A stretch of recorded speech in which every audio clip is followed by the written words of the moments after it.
All right, welcome back to the channel. Errol Spence Jr. checks Terence Crawford, says fight happens when Bob Arum stops lying, and when you take whatever money I offer you, son. That is some real harsh words from Terence Crawford, from Errol Spence, and Terence Crawford responds. Here the drama comes again, and I love every minute of it. Let's do that in this video.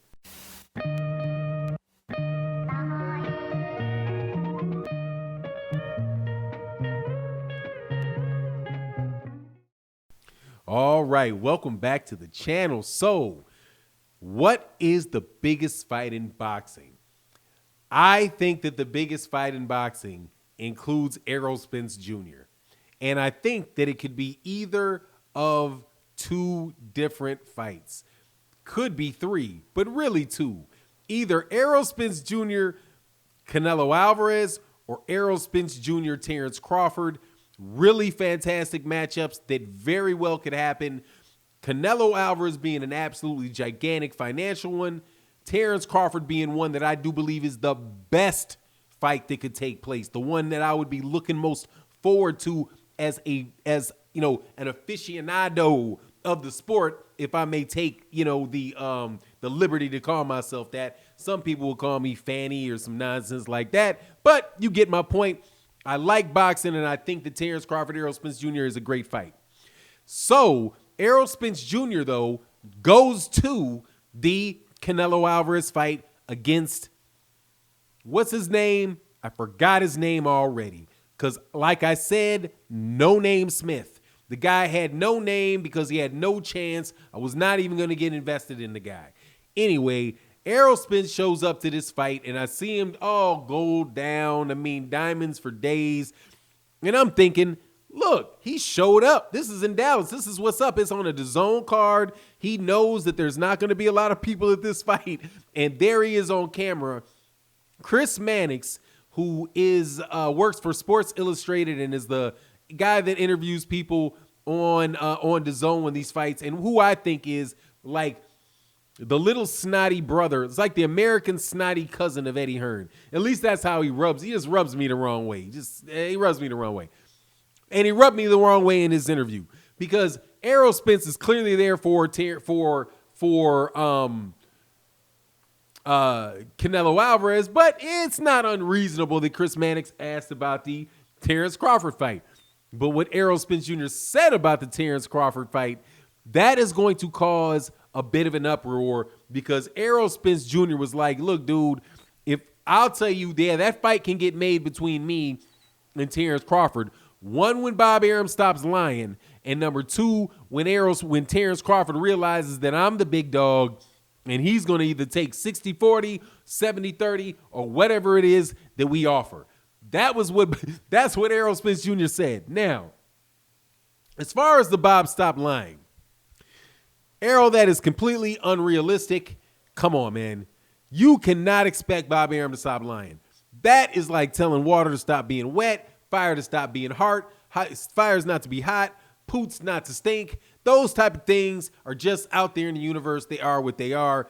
The man is going to lie. So I hope you were just saying stop lying about the situation and just admit that Bob Arum ain't reaching out and ain't really trying to make that fight like that for whatever reason. I don't know exactly what Errol Spence Jr. is saying that he believes Bob Arum lies about. However, in the past, Errol Spence Jr. has said that Bob Arum is smoke and mirrors, right? Like, whatever. So there's that part, that the Bob stop lying thing, that honestly, man, I just got to tell you, I just disagree with Errol. You cannot, like I said, you can't ask water not to be wet, fire not to be hot, and poots not to stink. Now, the other side, though, although I would wish that Errol Spence Jr. would say 60-40, right? The 70-30 just seems painful to me. It's more like, it should be 70-30 because 70-30 is really within reason, especially when you look at the fact that Errol Spence Jr.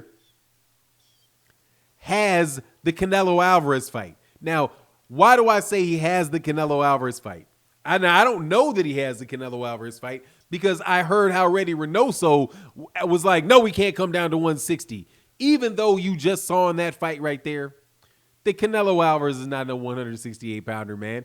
That dude looked itty bitty in that ring next to Callum Smith. And Callum Smith is, yes, he is tall for a 168 pounder dude, but David Benavidez would not be looking like that looking that little next to Callum Smith.